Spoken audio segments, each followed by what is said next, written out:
hosts, Zack Spencer and Lacey Elliott. Also on today's show, we'll answer that age-old question, what's the difference between all-season, all-weather, and winter tires? And Zack strolls the floor at the North American International Auto Show in Detroit. So what is a crossover? This is probably one of the most overused terms in the auto industry. What some manufacturers do is they take a car platform, then they build it up to make it look like a traditional SUV. Then there are other manufacturers that take an existing station wagon and they add SUV elements to the design. Subaru was the first car company to successfully launch a crossover. They took their basic legacy wagon, added some more ground clearance, more rugged cladding on the outside, and all-terrain tires, and they called it the Outback. Since the middle of the 1990s, the Outback has been a huge success, as buyers who would never be caught dead driving a station wagon suddenly became attracted to the go-anywhere attitude the Outback projected. This is the fourth generation Outback. They've completely dropped the legacy wagon from the lineup, so in order to please both wagon and Outback buyers, they've had to make some updates.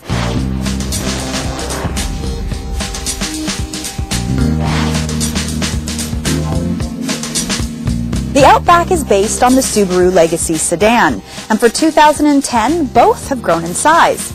The Outback is much longer than the outgoing model, which provides much more passenger legroom, and it increases the cargo capacity. Since the regular legacy wagon has been dropped, the Outback has to appeal to a broader market, so Subaru has toned down the SUV influences on the outside. One way Subaru turned kind of basic legacy station wagons into Outbacks is by putting in lower body cladding. Now, in previous versions, it was much bigger. It came farther up the door. For this latest model, they've toned it down a bit. All right, here's something that's very simple and clever. I like it. Now, you've got your roof rails along the side. Makes it look much more like a crossover, right? Well, what you do is when you lift up this latch, you turn the roof rails into the roof rack. They're hidden away here. That helps reduce the amount of drag and saves on fuel. With these larger dimensions, the Outback really has come into a new space in the crossover segment. Got lots more legroom, headroom, and tons more cargo. It gives you a great alternative to a compact SUV like the CR-V or the Chevy Equinox. The 17-inch alloy wheels are framed by large fenders, and the ride height is still impressive, with over 20 centimeters or 8 inches of ground clearance. The liftgate is large but is manually operated. No power liftgate is even offered. The dash is a big step forward with more care and attention to detail. The rather bland center stack on the old model has made way to a clean and bold interface. The base model comes with 10-way power adjustable driver's seat, radio controls on the steering wheel, optional Bluetooth system that's easily operated in the center console, and heated front seats. The back seats split and fold forward, but they can also be reclined for more rear passenger comfort.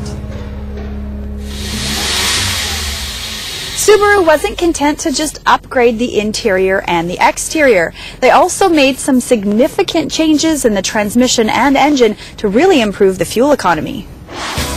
The 2.5-liter four-cylinder boxer-style engine provides excellent torque and is rated at 170 horsepower. The four-cylinder models can be equipped with a 6-speed manual or an all-new continuously variable transmission, or CVT, which provides much better fuel consumption compared to the outgoing model. There is a 3.6-liter six-cylinder engine offered as well, which pumps out 256 horsepower. But this engine is only available with a conventional 5-speed automatic. What I don't like about the Outback is that it feels a lot bigger than it really is. I have a hard time figuring out exactly where the front end is, and if it wasn't for the backup camera, I'd have an issue finding the back end as well. Now, it's got a very rugged feel to it when you're driving, firm brakes and heavy steering. Personally, I prefer something that has a little bit of a lighter feel to it.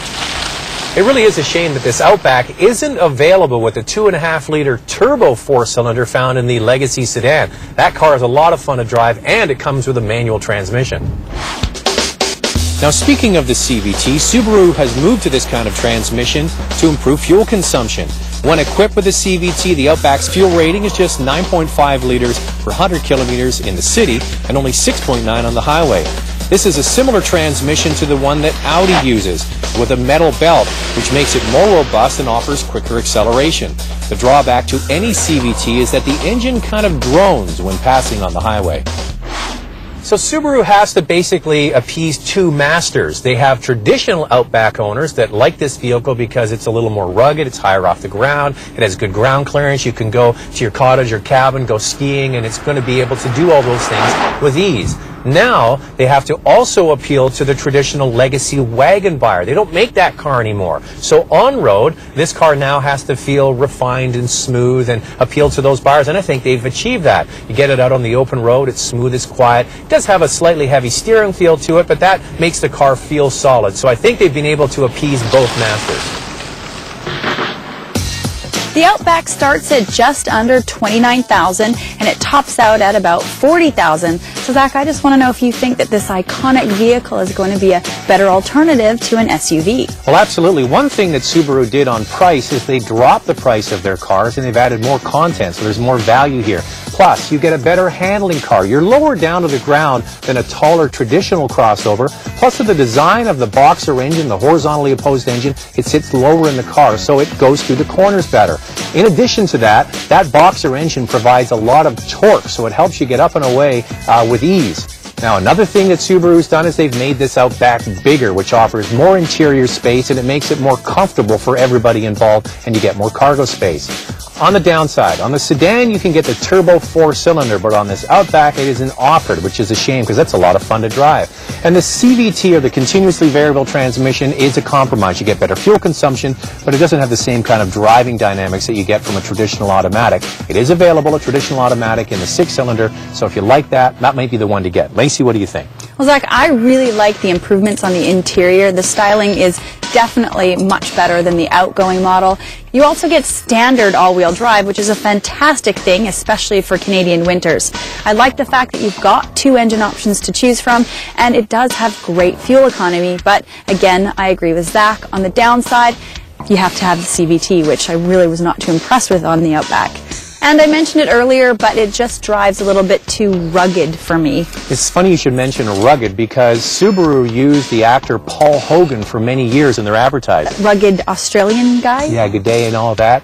Well, you know what? They used him for so long, they did surveys of potential Subaru buyers, and they found out they actually believe that Subaru is an Australian company, not Japanese, with Japanese engineering and design. So now Subaru uses Japanese in all of their advertising.